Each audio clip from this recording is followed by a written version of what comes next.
Are you the catalyst for the trade? I'm Jennifer Bagley, and I'm here with my co-host, Krista Williams from Lemon Seed. We're missing Chuck in the truck today. He's busy. Wait, yeah. The truck is today. We are so happy you guys are joining us live. We are streaming live. You can also find the podcast on Apple and Spotify and about 15 other podcast sites. So pick your favorite, download the app. You guys, this is also broadcasting live. So if you're on social media sites, we've got our producers in the background, our monitor in the comments. Feel free to join the conversation, ask questions, dig in. And we are so happy to have our friend and strategic partner for many, many years, Mr. Brigham Dickinson from Power Pro. How's it going, everybody? Thanks for having me on. Thanks for joining us again. Yeah. My pleasure. So I was called last night by my account managers on three-way, and they specifically asked that we dive in on this particular podcast into the conversation of how people are handling their leads. It was a weird call because it was one of those, I could tell they were really, really concerned. The fact that they three-wayed me, it was 11 p.m. and they were, playing messages one after another and recorded calls and saying, I'm going to send you a file and this is a problem. They were just emotionally disturbed and concerned that on one hand, capturing leads is becoming more and more and more difficult. Right? This is the division of where consumers are converting is changing. It's evolving, and how precious every single call is, and how consumers on the other end are being treated, whether not answered at all or lack of empathy. There's a million different things. Please. I could have been on that call with your account managers. Let me see, we're in the same boat, right? So, when we're trying to help contractors get more leads, our job is like, hey, we're making the phone ring, but your team's not doing anything with it. Your team is terrible at booking the calls. They can't overcome any objections, especially those people that are like tire kickers, and just let me see what you are, and so the importance of that booking rate definitely needs to be a KPI that all contractors are tracking. So even call center managers, whatever leadership role you have in place over your call center, they have to prioritize the importance of booking the lead. So all of us marketing partners, we can only generate so much. We can't drive the actual revenue better than you can. And so Brigham here is pro at it. I come from back in the days when Power Selling Pros was killing it for my family's company. We had all of our CSRs going through that. And Brigham, I know you're chomping at the bit. You have so much to say. So I'm here for it. Another thing too, Brigham, for you. All our clients are provided with a powerful system. We utilize a platform called What Converts. It records the initial entry point, the entire customer journey. So we know what the attribution chain is, not just the initial attribution. It records the calls. It evaluates the sentiment. It says whether it was booked. It says what the intent was when they called in. It gives a sentiment, whether it was neutral or positive or negative as far as how the calls. And the number of requests that we've got from owners to say, I don't want these emails. It's an email that analyzes with AI all of how the call was handled. I'm an OCD mom, and I would freak out if I had access to that data and I wasn't allowed to see it. But they're not even wanting to get the notifications real time, which I would want real-time data. I would want real-time instant feedback on every call that came in. I monitor ours like crazy. And not even logging into this platform that has all of this information in there on top of it. I just feel like it's neglect at every level. Okay, I'm done preaching, but. So what you're talking about is what we hear on a regular basis. I'm also come from the marketing side of the industry. In 2008, I was a broker for a digital marketing company called Oozle in Utah. And one of my clients was Troy Nearing's Plumbing and Heating. And he called me in and he said, hey, your leads are no good. I said, what do you mean my leads are no good? He says, well, all I want is a ballpark price. All they want is to know what we charge to come out. All they want is to talk to a technician. We don't know how to book these calls. I said, okay, but what are they calling about specifically? Well, their system's not working. Okay. Is that not what you want? Well, yeah, that's definitely what I want. And he says, well, until we figure out how to book these calls, I'm just going to put things on hold. And I said, don't put things on hold. Why? Because I didn't want to get fired. Instead, let's train them. Let's train them on how to book these calls while these customers so that you can keep the leads going and keep your technicians busy. Don't stop the leads. Let's just train the team. And he says, okay, cool. You want to do that? And I said, sure, I can do it. And he let me do it. And I started training his team, and he increased his call conversion by 20%, which is huge. He refers me to a guy by the name of Tom Robichaud, Precision Plumbing and Heating, Boulder, Colorado. Same thing. Start working with him. His call conversions go up. The two of them get together and say, hey, let's help Brigham out. He's got something good here. And they refer me to Mike Gugliero, owner of Gold Medal at the time in East Brunswick, New Jersey. And then, of course, Mike said, hey, if you do a good job for me, I'm going to refer you to everybody. And sure enough, he referred us to everybody. And the rest is history. I hired all my friends. You guys know I don't have a lot of friends. And yeah, I mean, the way I like to go about it with a business owner is simply to ask them, guys, how much time do you spend training your techs? And you know the answer to that question. What do you guys think the answer to that question usually is from a business owner standpoint? How much time do they spend training their techs? What do you guys think? Weekly. Oh, yeah. Okay. And it's a badge of honor. And it's not just weekly, it's daily. Every day I train my techs. Every one of them's held accountable, right? And they love it. And they're flexing their muscles a little bit. And then I go, cool. And how much time are you spending with your office staff? Crickets. Zero time. Look, we are basically setting up the lead to the point where hopefully you're the only one going out. You guys booking the call should be a given. The goal should be I book 100% of my phone calls. Inbound calls, you should book 100% of those.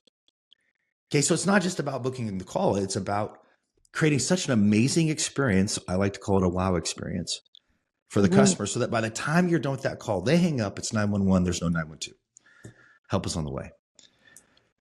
You need to spend at least as much time with your office staff training them as you do your field staff. So what do you really want to do? You want to create a training culture from top to bottom. Now, if in your heart of hearts, you know you can't do that on your own, that's fine.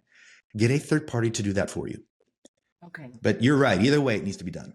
So let me throw this out there, because I feel like we're at the end of the supply chain here. Like, I feel like the beginning is the supply chain. I'm just gonna be a little brash. It is Not you.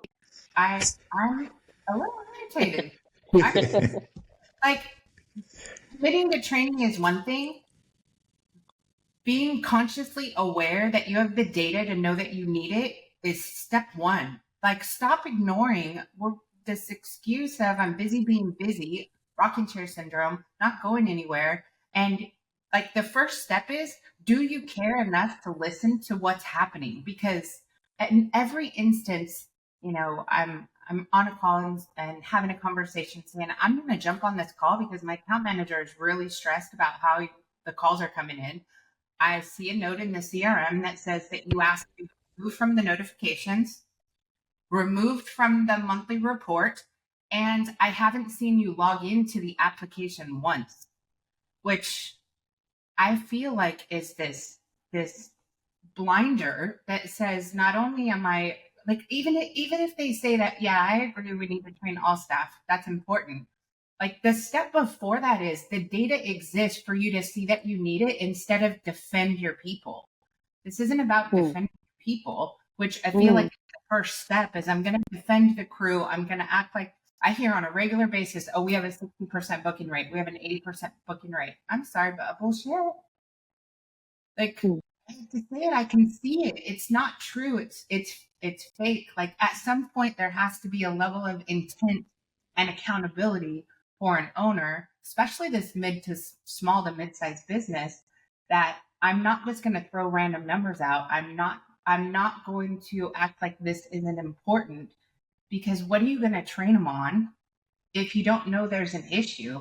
And if the data is present and you choose to ignore it, we have a bigger issue as an owner with a lack of accountability for the business. And this is just I'm just. Perhaps, Jennifer, go ahead, Crystal. No, and it's right. So many times, like, I have to use this a lot. So, a lot of things are not intended to catch people doing something wrong. What we're trying to do is either reward good behavior or identify areas of concern. So, it does take you as an owner getting to a place that I'm not here to beat up my team all day long. So, how do I take the information that I'm given and curate a culture of growing and training and making the best out of every single employee that I have? And so it's just a little mind shift but when you start prioritizing the customer journey as a whole, as an owner, like thinking, because most owners, right, they're technicians or installers at heart. Now we're starting to get more people in the trades that are just like business owners, operational people. But most contractors, I still feel like to this day, come from the technical side. So they tend to lean more into their install crews and their technician side. And so it's really having them step back and see the whole journey that a customer takes with your company to appreciate building out a solid brand. And that includes the first stop, which would be the call. If you can set it up the right way over the phone, your technician will be the only one going out to the customer's home. If that is true, what are your chances of making something happen inside that home?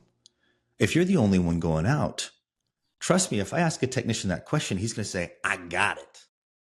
Well, of course you got it. You're the only one that's going out and they need you. Look, they wouldn't call you if they could do it themselves. They're calling you because they don't want to do it themselves or they don't know how. Either way, you should be able to go out there and make something happen, especially if you're the only one going out. And that's the CSR's job.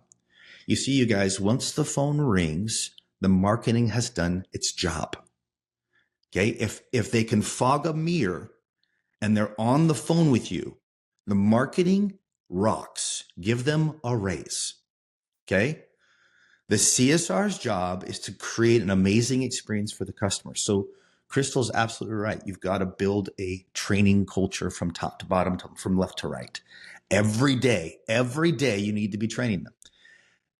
And what do you train them on? Well, they've got to have the right mindset and they've got to own their process. And I've talked about this over and over and over again, and I'm not going to stop until everybody gets it. This is the greatest sales book of all time.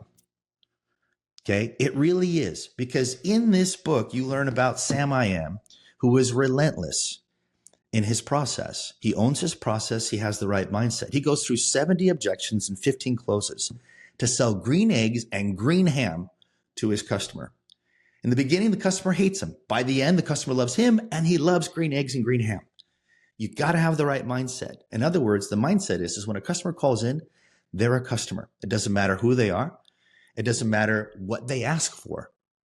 Okay. When a customer calls in and says, hey, I'm looking for a ballpark price, your answer is going to be, great. Tell me more about your situation. Okay. Tell me what's happening. What's going on? I need more information, right? It's not a put off. It's you simply saying, I need to know more. If somebody calls in and says, hey, I just want to talk to a technician. Great. We have a lot of those. Let me make sure I'm sending out the right one. Tell me more about your situation, right? If somebody calls in and they say, hey, what do you charge on this specific part? Awesome. How did you come to find that you need that part? That's the part that you need. Tell me more about your situation. What's going on? See, regardless of what they say, usually those types of calls that come in, a CSR is going to go, oh, that's a non-starter. It's not even a call, and they put it in the abandoned call list, right? So it doesn't affect their numbers. Those are leads. They're leads. Hey, what do you charge to come out? It depends on your situation. Can you tell me more about it? Right? Those are all leads. Go ahead, Jennifer. I was just going to say that's the data challenge, is trusting the manually input data or trusting the recorded AI-enabled data that says this is a bookable call. They asked for a price over the phone, that this was negative because the response was, I'm sorry, we don't do prices over the phone. And the customer says, okay, thank you, and then calls the next company. Yeah. In the CRM, your data says one thing, and in the lead flow data that's not being looked at, it says something entirely different. Like, I'm going to trust the AI's analysis of the call over a human that's fudging their numbers all day long. Yes. I was in a meeting with several other really good sales trainers in our industry. And they were talking about how usually objections come down to either price or timing. And while I agree with them, when somebody asks about a price, or if it comes down to price, what they're saying is I don't know the difference between you and the next guy aside from your price. So it is the CSR's job, as well as the technician's job, to create an immense amount of value to that customer, create likability, create connection, so that that's funny. So that by the time that the interaction gets to the point where a price is involved, the price doesn't matter. Why? Because of the relationship between either the CSR and the customer or the technician and the customer. So when somebody says price, they're really looking for value differentiation. If we don't provide that value differentiation over the phone as well as in the home, we may get the sell, but we're not going to get the margin we want. So focus on value. When somebody says price, when they ask about price, what they really want is value, and you've got to show them that value. One thing that I think, and I'm sorry, if you're watching, I'm so sorry, I'm sneezing and coughing like crazy. But so glad you're one here. of the things but one of the things I'll tack on to that is, I know I keep pushing brand, but your brand that you're putting out there is how you make people feel. So if you want people to feel like your work is valuable, it's higher end, and you're tired of being like price punched all the time, then start early where that experience is immediately high end. It's immediately engaging. You actually answer the phone in quick times. Your team can answer phones. Nothing drives me more crazy than watching a CSR say, well, let me get with somebody and call you back to see when I can come out and service you. That's crazy, right? That's so antiquated. We have to move forward to have a more immediate response to our people. Every customer is a gift, and we need to treat it that way. Yes. I like that we all come from such different perspectives. I feel like my perspective is going to be heavily focused on the business owner getting their stuff together and understanding what is the single source of truth, what is manipulated truth, what is a perception of the truth, knowing the difference, and then making the hard call that I want the single source of truth, and I want to train my team that the data that is entered into the system has to match the single source of truth so that we can provide the right training, make the right decisions, reward the right behavior. I mean, I think it heavily starts at the owners. It's who's accountable. I'm accountable in my own world. Am I going to trust 100% of the CRM data or the original source of the information? Our goal is constantly to get the CRM to match the actual so that I have the capability to make decisions as a business owner. I need to be able to make the call, and I can't make the call if the information is trash. I can't. Well, a lot of times the CSRs, a lot of times the CSRs, remember, a lot of you treat a CSR as an entry level position. Right. So a lot of times these are people that are new to the industry, maybe even very young and new to the professional world. And so educating them on the importance of their part of I know I keep going back, but educate them on how important it is. Like, you are our first line of offense here. Like, you are who is going to set the tone for the entire experience with our brand. And if you look at that, we should be placing a ton of importance on the first people that talk to our potential clients. And those clients, where they're going to replace or repair or get on our maintenance clubs, whatever that looks like, your CSRs will make or break the deal. And so everyone else's experience with that client is dependent upon how the CSR sets the tone.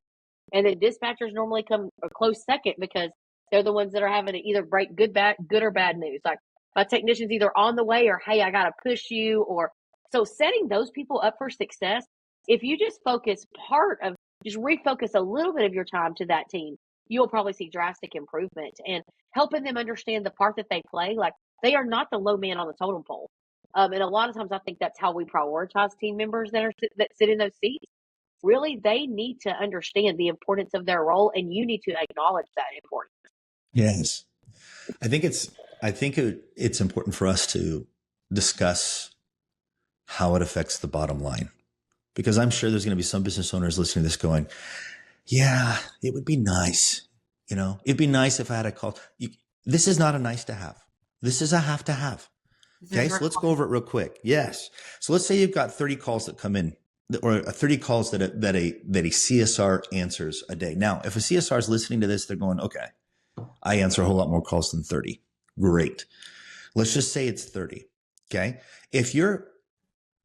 According to Service Titan, the industry average is 42%. That's atrocious. We both know that. Okay. So let's say that most listeners on this call are a whole lot better than that. So let's say it's at 60. Okay. 60% of 30 calls is 18 calls. If your average ticket's $500, and I realize on a replacement call, it's going to be a whole lot more than that. But on a service call, it may be around $500. It may be a little bit more, maybe a little bit less. Let's just say $500 for the sake of simple math. So 18 times 500 is $9,000 a day. Okay, so that CSR just helped you make $9,000 a day. A week, that's $45,000, and a year, that's $2.3 million. Hey, you're a $2.3 million shop. That's awesome. The thing about it is that this industry is amazing in that you can make a lot of mistakes and still do very well financially. Okay, that's also the weakness of the industry. If we can fix this, treat it as a have to have as opposed to a nice to have, and we get that call conversion up to 85%. And again, our goal, you guys, is to book every call, not just 85%, but every call. Okay, so 30 calls, same math here. 30 calls, we book 85% instead of 60. That means we book 25.5 calls as opposed to 18. Same average ticket, $500. Every day, instead of making $9,000 a day, we're making $12,750 a day. A week, it's $63,000 instead of $45,000. And a year, it's $3.3 million, you guys. That's one CSR that books 85% as opposed to 60%. Okay, this is going to change your business. It equates to millions and millions of dollars. This is a have to have. Literally sitting here looking at just while you were pulling it up, or while you were talking about it. Two different companies. These two started about the same time. Both are investing about 20 grand in digital. One's booking at a 30% book rate, and the other one's booking at a 42% book rate. So, for example, last 30 days, 1,100 leads booked, 604 of them, or 1,100 leads came in, 604 of them, 50% of them were brand new, never been in the database before. The potential revenue was $500,000 in the last 30 days. They've closed and put in the bank $284,000. The difference in the book rate in the last 30 days for these two companies is $160,000. They're just spending the same amount of money. They're generating about the same amount of leads, just about like 17 off on unique conversions. And one has dropped $160,000 more into the bank in closed revenue than the one that's booking at a lower book rate. Wasn't that they spent more money. These are in similar markets, similar competition. They just improved the booking rate. And I'm pretty sure this client is working with you or has in the past. I know what they did do. One of the first things they did was dump their, they had a call center that was burning leads anytime after 5 p.m. and on the weekends. I know that was one of the first moves that they make. I know that they invested in training. And I know that this owner started paying attention to those lead notifications and watching what was happening on each call. Just took 2 minutes a day. What I told him when we got on the phone was, you got to use the restroom and you own a phone. Sit on the can and open up that email, have it filter into a folder, and just read them while you're chilling. Just read that.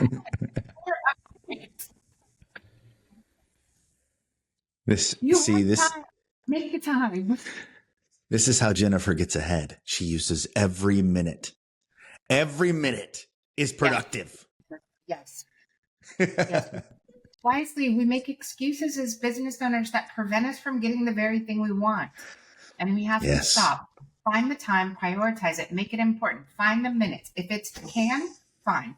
Then it's the can. It gives you whatever your deal is. Stop watching the news or whatever you're doing, YouTubing and scrolling, and create a filter. Put the data that you need to make decisions into a folder, and then scroll through that and get some insights. And then tomorrow morning you go in and you're sharper and you've got more awareness and you can make better decisions and guide your team better because you're looking at real data, not the data that is a drop down that's 2 clicks from a human being, but the original data.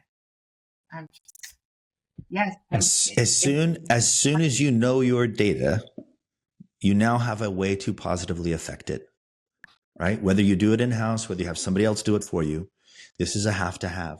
I wanted to address something that Crystal said earlier, unless there was something, Crystal, you wanted to say before I went back to the thing you said before. No, just when she's calling out those numbers, like, I love stuff like that because it will like open your eyes. You don't understand the impact a lot of times as a contractor of a 30% booking rate versus a 50% booking rate.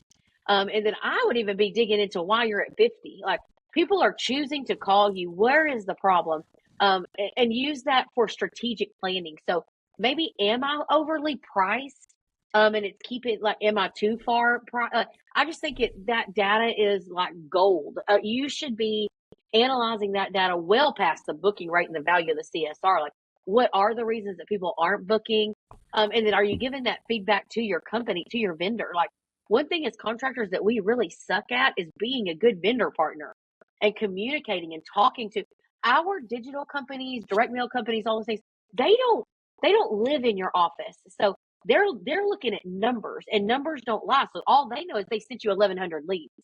If you can conversate enough to say, hey, can we look at some of these? Like, my CSRs are booking at 50%. And, is there something that we're doing wrong? Do we have the wrong messaging? Like, be a good partner and collaborate with those vendors. So there's so much power in that. And then start showing CSRs those actual numbers, because they don't want to have a 30% booking rate either.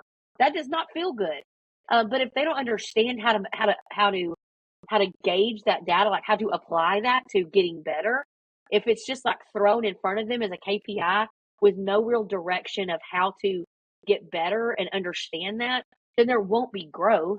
And you'll be kind of roadblocked in all different directions. So it goes much deeper than just barking this at the call center team. It's more of a help them understand how to manipulate that and move it in the direction that you want it to go. Like, get the buy-in, right? So that they win. They want to win too. So help them. And at the end, you win all the way around. Yes. If you've got a CSR team that is emotionally engaged in their work, and the only reason why I bring this up is because earlier Crystal said most CSRs feel like they're the bottom of the totem pole. If you're not training them, of course they're going to feel that way. If you're not spending time with them, looking at the stats together, looking at the numbers together, showing that you care about their numbers, yeah, they're not going to stay there very long. But there are ways to keep them there in that seat longer and helping them feel fulfilled about their job. And the way that you do that is, yes, you provide training, but you also provide incentives for them to make as much money as they want to make in that seat. Okay, so let me tell you what I'm getting at here. If you can train that CSR to create such an amazing experience over the phone, they've booked it, they've wowed the customer. At the end of that call, you simply say, hey, Mr. Jones, I'm looking at your notes. I notice you don't have a club membership with us. I'm wondering why not. Now, if a CSR takes every one of those 30 calls that they've been answering, and at the end of that call, they've booked it, they've wowed the customer, they ask that question about a club membership. Let's say that 20 out of the 30 say, oh, I'm good. And that's fine. You don't push it. You simply say, hey, if you change your mind, talk to your technician about it, and you plant the seed. But what that means is that there are 10 out of the 30 that go, well, what is it? Let's say that 2 out of the 10 say, hey, let's do it. Let's move forward. That means you have just sold 2 club memberships a day. Now, let's say that you are paid $15 per club membership. That's $30 a day, you guys. $30 a day, $150 a week, and $7,500 a year that they have just made on their own. Every time I ask a CSR if you could make an extra $7,500, would that not be exciting and motivating to you? And they all say, heck yeah. What could they do with $7,500? You guys, they could go to Disneyland. They could buy a car. They could pay down debt. They could do so many things with $7,500.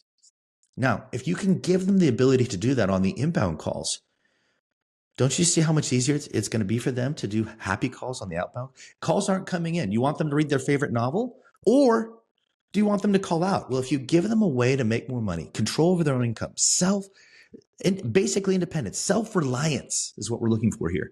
If we can create that environment, that kind of culture that we've been talking about, they're going to stay there longer. They're going to be able to make as much money as they want to make. And they're probably going to call out when the calls aren't coming in. They're going to do happy calls. If you incentivize them to book a heating call out of a plumbing call, or a plumbing call out of a heating call, or an electrical call out of a solar call, right? If you provide these different services and a CSR is paying attention because they know that they can positively affect their own income by paying attention, by listening, by caring, by reassuring, all the things that we teach. And at the end of that phone call, they know that if they book a second appointment, that they're going to make extra money for that. And of course, wouldn't you incentivize them for that? Wouldn't you pay them for that?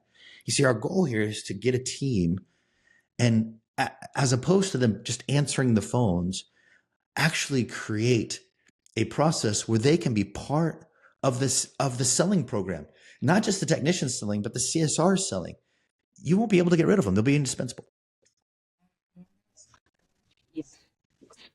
So one, I was on a call. I want to say it was Monday. I'm getting my dates mixed up. I believe it was Monday. It was a smaller company. Owner's spouse. 3 or 4 of the office staff were on the meeting. And when I asked everybody to introduce themselves, one of them was quiet. She didn't speak up. And I was like, hang on, we were missing somebody in the back. Who's that? And she said, I'm Jessica. I just answer the calls. And it hurt my soul.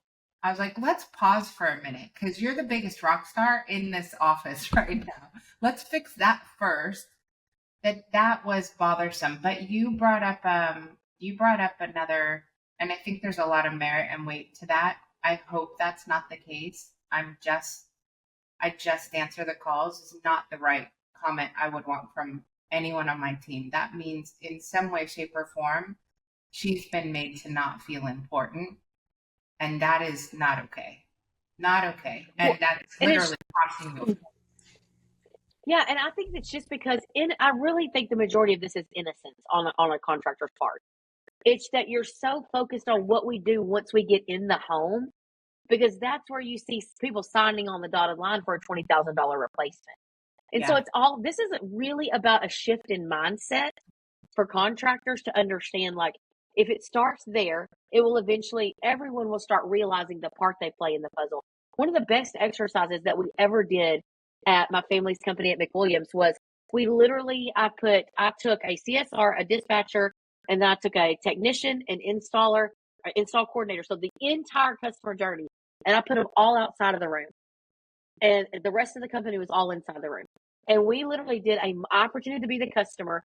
And as I talked, every single person came in. So the first person that came in the room was the CSR. So I said, "Hi, I'm Crystal. I've got this problem." And I gave all these things. I have a dog. Like, I don't want to let him out of the house, so he might bark. And but I don't have a lot of money, but I do have some cash. And I gave all these instances. And then the dispatcher had to call me, and they got to see in real time, like, details getting dropped and all of this details that I was giving them, where because the team was really, like, having to rely on the communication that they were given when the person went back outside the room. And that exercise, I still to this day I think it opened up more eyes to the importance that every single piece plays. And how easy it is to point fingers. Because one of the things I distinctly remember was saying I had bad airflow in my kid's bedroom. I said that to the CSR. She never relayed that to the next team. And so when the installer got there, I said, "Well, what are you going to do about my airflow?" And the look on his face was like, and the whole room was like, "Oh," like, and the CSR was like, "Oh my gosh," So it was very eye-opening for everybody to see that. But we had to do that. We had to make a shift to where we realized, like, maybe it's even in pay and incentives. Like, why is that team you know, it's just a mindset. It's just a mindset that we've got to shift. I love that. Great exercise. I do want to make sure that we get to the second piece of this is once this organization, this group, this team, this part of the supply chain becomes important, wildly important, there's a lot of money to be had. There's a lot of companies that are, just getting started. Maybe their lead bucket that they used to use is dried up or no longer solvent. Like, what about outbounding? Because this crew, I mean, there's a huge difference. I was just pulling up two other companies. One has successfully turned their CSR team into a sales machine, and they fill every open gap. They're part of the marketing department, and the math is entirely different when that organization becomes part of the marketing and sales team, and their minutes are never squandered. If the phone's not ringing, it's ringing because they're calling out. Brigham, how do we get there? Well, the gateway drug is club memberships on inbound calls. Give them, I don't care if it's $10, I don't care if it's $15. And you guys, the best time to sell a maintenance agreements is over the phone. Why? Because that's when the customer is feeling the most emotional angst. A technician goes out to the home, they fix the problem, then they try to sell a club membership. It's already fixed. It's been working for 5 years. You fixed it. It's probably going to work for another 5 years, right? That's my logic as a homeowner. The emotional angst is gone.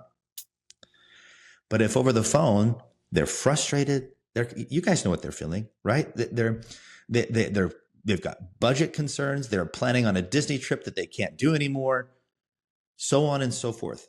There is emotional angst going on over the phone. That's why it's the best time to sell a club membership. So let the CSR do it, pay them to do it, and that'll kind of get them going like, wow, if I could do this on inbound calls, why can't I do it on happy calls? And if they've got time to do that, well, then it becomes a whole lot easier for us to talk about, hey, look, you know how we love technicians setting leads for comfort advisors? Why can't a CSR set a lead? They can look at the notes and go, I'm looking at your notes and I noticed that we've been working on your system for the last 12 years. Have you ever considered replacing it? You've gotten some great life out of it. Just ask. And if I'm a CSR and I can book that replacement call, then book it. Now, again, you guys, if we can get them doing this on the inbound calls, it'll be an easy transition to the outbound calls, especially if calls aren't coming in. Now, the ones that are really good at doing outbound, we might sit them aside and go, hey, I would like to promote you to our outbound team. What do you think? Now, we still want you to spend a couple hours in the morning on inbounds. Why is that? Well, every time you make a sell, it creates momentum. You want to create your own momentum. Look, if I'm only doing outbound, I'm going to have great weeks and I'm going to have very bad weeks. So the way that I create momentum is I spend the first 2 hours taking inbound calls and I'm selling on those inbound calls. It's going to be easier to sell. Once I get one sell or two, it's going to be after that first 2 hours, the next 6 hours is spent doing outbound. Okay, so we basically slowly transition them over to outbound. And the ones that are really good at it, we put them in outbound after 2 hours a day in inbound. That's how we do it. So I've had people respond and say that's expensive. I've had people say that that's expensive. Like, how much is your cost per lead right now? What's your cost of acquisition for a new customer? So if you don't have to pay for the lead and you're paying a salary, think of your business like a stadium. You've got empty seats, people not working. Like if I own a stadium and I have outbound expenses as a business owner, I've got payroll and benefits and everything else, and I have an empty seat, someone that is not currently busy, I'm going to give away the seats because I know people are going to buy a beer, right? They're going to drink a $50, $25 Manhattan. They're going to have some hot dogs, right? So what's your philosophy, both of you, I'm curious from both angles, on giving away tune-ups to get in the home, booking them? Look, if there continues to be pushback on whatever it is we're charging, whether it's for a tune-up, whether it's for a dispatch fee, and in the beginning, If they say, hey, what do you charge to come out? You know, it really depends on your situation. Can you tell me more about it? Well, I've got this air conditioner and it's blowing hot air. I'm like, gosh, it's terrible. How long has it been doing that? Oh, last couple of days. Well, look, we can totally help you with that. When would you like us out? Now, most of the time, 70, 80% of the time, you're going to book that call. So what does that leave? About 20% of the time. So let's say they push back and they say, you know what? Before I have anybody come out, I really want to get an idea as to what you charge. It's a great question. What we do is we send out a technician. He's trained, he's certified. He's backed by our company. He's been around for the last 20 years. So you're in great hands. He'll come out and take a look at the situation, give you a price for what's going on. And it'll be all before he starts. Now, there is a fee of X for him to come out and do that. Now they go, X, I don't want to pay X. Mr. Jones, is it just that you're concerned about? Yeah, I don't want to pay. Let's say it's $1. I don't want to pay that. Okay, cool. Is it just the dollar you're concerned about? Yeah. Okay, so there's one thing that we can do. We have a club membership. It's awesome. Come out in the spring, come out in the fall. Make sure it's running at peak efficiency. The best part about it is it prevents things like this from happening. Now, if I can get you on the service agreement as opposed to having you pay the dispatch fee, is that enough for you to move forward with the appointment today? Now, the reason why I share all that, Jennifer and Crystal, is because I want to say, yes, I won't balk too much on a tune-up or a dispatch fee if the CSR knows their process, goes through those 3 no's, and the percentage of the time is going to be what? 2% of the time? So I'm just trying to quantify my answer, okay? Yes, I'm not going to care too much about a price on a tune-up or a dispatch fee as long as they follow the process. And chances are, if they follow the process, they're never going to have that pushback, maybe 1% of the time. Does that help answer? Okay. So I use this all the time too. So when we're developing marketing strategies for contractors, one of the things is like this low barrier of entry. So especially those of you that are in highly competitive markets, I'm not trying to race everybody to the bottom of the pile. Like I'm really rarely going to be the girl that's like, let's do a $9.99 tune-up. I just think you need to look at your market and build something that is non-threatening for people to try out your company. Now you better hope that you've got that customer journey sewed up, and you're going to win them on that full experience, right? But I mean, I'm a huge proponent of this low, non-threatening thing that people can try. So, because people kind of feel like they might get like, sure, this is what they're putting out on social media, or I see all their stuff everywhere, but they're probably the most expensive company in town or whatever. So I really think launching something that allows them to try your company without a huge financial investment is a pretty good marketing tactic, especially in a crowded place. I need to address something before we run out of time. Crystal said something about a CSR saying that I'm just a CSR. The word just needs to be taken out of our vocabulary. In fact, Jennifer mentioned it as well. So I am in the process of helping my daughter answer phones for DeHart Heating and Cooling in Kansas. Okay? I'm just going to straight up say it. I would not have my daughter go into the industry if she was just going to be a CSR, you guys. No, I'm going to give her the tools, and I've talked to DeHart about this. I'm going to give her the tools to make as much money as she possibly can. This is important because she has her own daughter, my granddaughter. She's not just anything. Okay, let me show you one more thing. This is my son. This is Isaac. Okay, this is him in technical school. Okay, he's going to be a technician. Why? Because he's freaking smart. Mm-hmm. Okay, this is his senior year in high school. I paid $2,000 for this school. Why? Because I'm freaking smart. Okay, I've been in this industry a long time. I see what people can make. Okay, I see what they can make together, but they need to start somewhere. They've got to pay their dues. This is the industry they want to be in. Okay, this is them listening to me. I am one proud father. Never, ever say just. Again, it is the best industry on the planet. You are in the right place. All you need to do is apply yourself. All you need is to perform at a high level. And I promise you, the sky's the limit for you in this industry. You're not just anything. So, you guys, this is the, as you go into 2025, there's a whole bunch of stuff that's changing, right? You guys are probably being inundated Oh my gosh, what just happened? Inundated. Inundated. It's early here. I got up at 5. Inundated with things about AI and technology advancements. And are those things coming? They're not coming. They're here. And those are huge. You're subjected to so much information. You're going to trade shows. You don't know whether the information is valid or not valid or old or something you should follow. And you guys, quite frankly, have a target on your back from every company trying to sell you all their wares and tears from everywhere across the entire planet. This is complicated. But what we're talking about today is not. These are the brass tacks things that are simple. These are the brass tacks things that are not changing, right? Being an owner means that you have to show up, suit up, and participate. It means that you've got to be accountable for the nooks and crannies of your business. It means that you need to plan and project and motivate your team.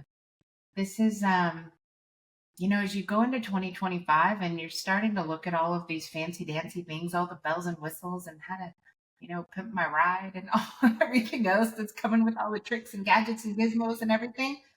Just remember that these are core fundamentals. These are core things that have to become part of your soul. And you've got to prioritize time for these. Yes. This is your revenue team, right? This is your sales and marketing department, not just a CSR, not just a customer service team. This is your sales and marketing department. And they're critical to your business. They're literally they're improving the value of your dollar, or they're depreciating the value of your dollar. But either way, your ability to focus and concentrate and prioritize and give the effort and concern and training and education to these people is critical. Critical. Yes. Crystal, any final comments you'd like to leave for everyone as we roll into 2025? As your vendors, we can't care more about your business than you do. So if we care more about the value of leads and we care more about your booking rates, then that really does say a lot to us about what type of contractor you are. And I know that sounds harsh, but we care enough to say, what's going on? Give us more feedback. Like, how are we doing these things? And we're going to push you. Like, listen, you're pulled many directions. So I just encourage you, like, prioritize spending time with your team in the right order, and don't do your best to not get overwhelmed as a contractor with overly training and overly caring. It's just a matter of finding that healthy balance that keeps everybody pumping towards their goals, and all of those things pumping together is what makes a successful business. And you can do it. It's just start somewhere and things will start turning around. Okay. Yes. Brigham, final thoughts? You have control. You have control over this. Create a culture that is a culture of training, and do it from top to bottom, left to right, not just your technicians, your CSRs. If you can't do it on your own, get help. Get a third party to help you out. You guys, thank you so much for taking time out of your busy days. I hope that you guys are getting ready for the holidays, gonna have some time with your family, and really prioritize the people that are around you. Everyone gets into business because they want more time, money, and freedom. And that's what we all are focused on, is to help you get there. That's what this is about, is helping you accomplish your goals. As we end this new year, take time with your family, take time to reflect, take time to invest in yourself. We hope to see you on the next podcast. We appreciate you guys very much. Thank you guys.